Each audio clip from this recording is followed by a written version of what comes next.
안녕하세요. 낭만 싣고 달리는 낭만카고입니다.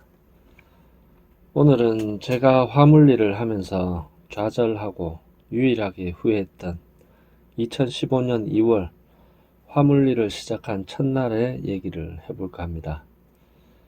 그때가 금요일이었고 드디어 24시 어플이 열렸는데 한 오전 11시쯤이었던 것 같아요. 오더창을 열자마자 눈에 띄는 게 구미에서 대구 가는 오더 6만원짜리. 누구나 그럴 겁니다. 처음엔 익숙한 지역의 오더가 눈에 띄죠. 내가 자주 가는 곳이나 고향 또는 친척집. 아마 그래서 그 오더를 찾게 된 것 같습니다. 오더창을 생전 처음 보고 한 5분 만에 말이죠. 이 부분에서 상식적으로 이해가 안 간다라고 하시는 분들도 있을 겁니다. 왜냐하면 저와 상담하신 분 또는 가이드를 받게 되신 분과 얘기를 해보면 그분의 성향을 대략적으로 알게 되는데 콜바리를 시작하는 시점에서 저와 같이 준비가 완료된 그날 바로 오더를 잡고 일을 시작하시는 분은 화물차를 몰아봤거나 또는 주변의 지인에게 코치를 받은 분이더라고요. 하지만 대부분은 오더를 보면서 걱정과 그 첫 경험에 대한 부담감 때문에 첫 일을 시작할 때까지의 시간이 필요합니다. 이 시간이 긴 분은 일주일씩 오더창만 보고 있는 분도 있더라고요. 아주 정상적인 과정이죠.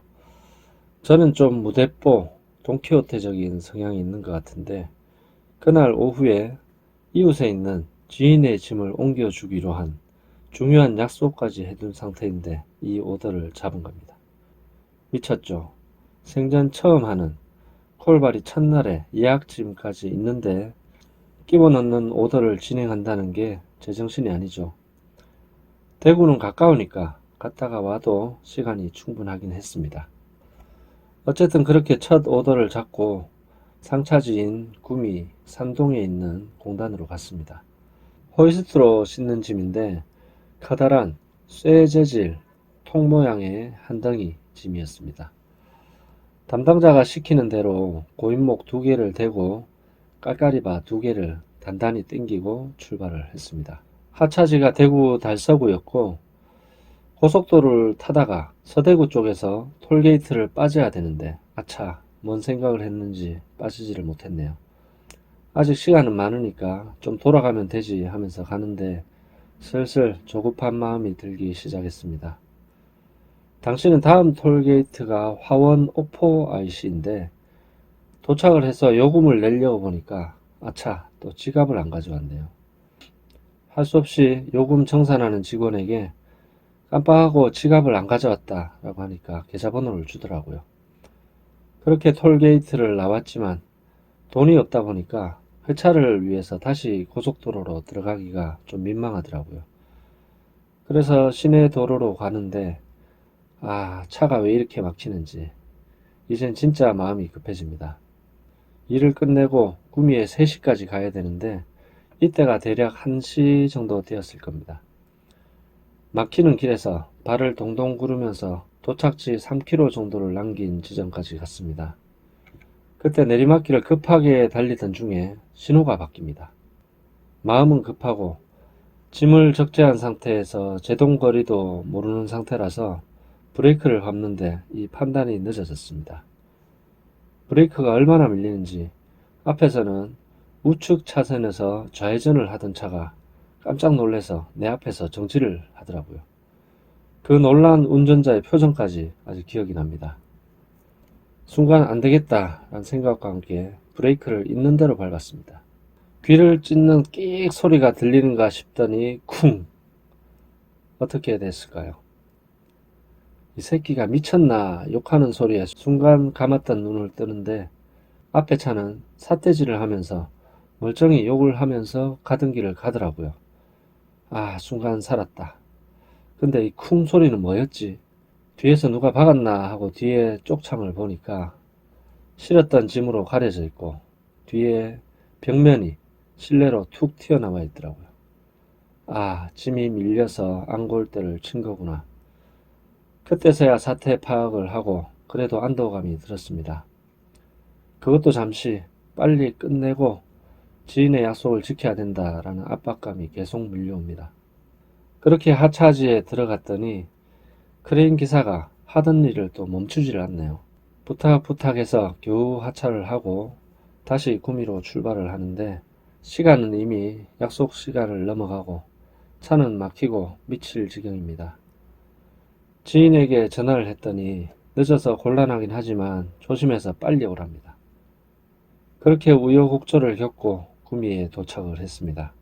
여기서 실어야 될 짐이 뭔지 그리고 어디로 왜 나가야 되는지를 잘 알고 있었는데요. 예전에 제가 했던 사업이기 때문입니다. 그래서 얼마나 중요한 일인지 알기 때문에 더 급했던 것 같습니다. 도착하자마자 제가 하던 우리 매장의 알바들과 또 와이프를 불러서 그 이웃의 지인 매장 직원들과 같이 짐을 싣기 시작했습니다. 짐은 옷이 담긴 쇼핑백인데 수량이 한 대략 500개 정도 되고 바닥에 깔고도 위로 한 3단 정도로 쌓았는데 이제 결박이 문제입니다. 일단 그물망으로 덮으려고 했는데 쇼핑백 모서리마다 이게 걸려서 펼쳐지지가 않더라고요. 안 되겠다 싶어서 갓바로 덮어보려고 또 하는데 이 마음은 급하고 갓바는 다뤄보지도 않아서 시간은 점점 더 지체됩니다. 억지로 대충 덮어서 출발을 했는데요. 하차지는 10km 정도의 거리이고 도착만 하면 오늘 일은 끝이다 하고 긴장이 살짝 풀리는 순간 백밀러에 뭔가 휙 날아가는 장면이 보이는데 끝이 아니구나. 차를 세우고 떨어진 쇼핑백을 주우러 가는데 지나가던 차가 이걸 또 밟고 지나가네요. 쇼핑백도 찢어지고 내용물도 찢어진 걸 보고 참 제 마음도 찢어지는데 일단 시간이 더 급합니다. 다시 갓바를 정리하고 출발을 해서 도착을 하니까 그 쇼핑백을 받으려고 사람들이 길게 줄을 서 있더라고요. 제가 많이 했던 일이라서 지인인 그 사장과 알바들과 함께 쇼핑백을 내리고 정리하고 배포하는 작업 가지고 마치고 나서야 일을 끝낼 수 있었습니다. 그렇게 하루의 긴 여정을 끝내고 나서 집에 도착한 시간이 8시가 넘었더라고요. 와이프가 차려놓은 밥상을 보고 오늘 하루 종일 물도 한 모금 못 마셨구나 라는 생각이 드네요. 그렇게 밥을 먹는데 와이프가 오늘의 힘듦을 아는지 괜찮아? 힘들지? 잘할 수 있을 거야 라고 합니다. 순간 눈물이 밥그릇에 뚝뚝 떨어집니다. 이렇게 힘든 일이었구나. 목표했던 하루 40만 원을 벌려면 얼마나 더 힘들까. 이젠 돌릴 수도 없다. 무엇보다 화물일을 결정하면서 품었던 그 희망이 첫날에 산산이 무너져 내리는 그 절망감에 도저히 밥이 넘어가질 않았습니다. 다시 오더창을 열었습니다. 내일은 토요일. 원래 계획은 평일에만 화물일을 하고 주말에는 가게 일을 보려고 했었지만 도저히 이틀 동안 이 기분을 견뎌낼 자신이 없었습니다. 오늘 하루 번 돈은 6만원. 지인 일은 옷을 찢어먹어서 받지도 못할 거고 찌그러진 이 안골대 수리비까지 생각하면 잠도 못 자고 가게 일도 못할 것 같았습니다. 다행히 오더창에 내일 상차, 토요일 아침 김천에서 대구 가는 오더가 떠 있더라고요. 또 잡았습니다. 그리고 오늘의 실패를 하나하나 뜯어봤습니다. 근본적인 원인은 저의 조급함과 기술의 부족이었습니다. 기술은 고인목을 놓을 때 길이 방향으로 놓은 것부터 밀리는 걸 방지하기 위한 허리바도 몰랐고 짐을 실었을 때 제동거리도 모르고 그물망과 갓바 다루는 방법도 몰랐던 거죠. 하지만 당시에는 영상을 통한 정보를 얻을 수 있는 유튜브도 없었고 글을 보고 배운 저는 경험을 통해 배울 수밖에 없었습니다. 그렇게 실패를 분석한 결과 오늘의 가장 큰 문제는 조급함이었고 조급한 마음이 생기는 상황을 스스로 만든 것이다 라는 걸 알게 되었습니다. 그래서 내일의 목표를 정했습니다. 어떤 상황에서도 서두르지 않고 꼼꼼하게 단도리를 하고 안전하게 운행을 해서 한 건의 오더 수행만 완료한다 라고 말이죠. 그렇게 다음날 오더를 진행했는데 상차하고 단도리 하는 데만 거의 한 2시간이 걸렸던 것 같습니다. 하차지에서는 언제 오냐고 독촉을 했지만 오늘 처음 일을 시작해서 좀 늦어졌다 사정을 하고 서두르지 않았습니다. 단도리를 하고 운전을 하는 내내 서두르지 말자 되뇌이면서 일을 잘 마무리했습니다. 첫날의 그 절망감에서 벗어난 기분 때문인지 이 둘째 날의 기쁨은 지금도 잊을 수 없습니다. 미친놈같이 달려들어서 떡실신을 했던 그 첫날의 충격적인 경험들을 통해서 참 많이 배웠습니다. 정말 운도 좋았고요. 엄청난 실패를 경험했지만 바로 일어나서 실패를 분석하고 또 새롭게 목표를 세우고 달성하는 그 과정이 일종의 좋은 습관이 되었습니다.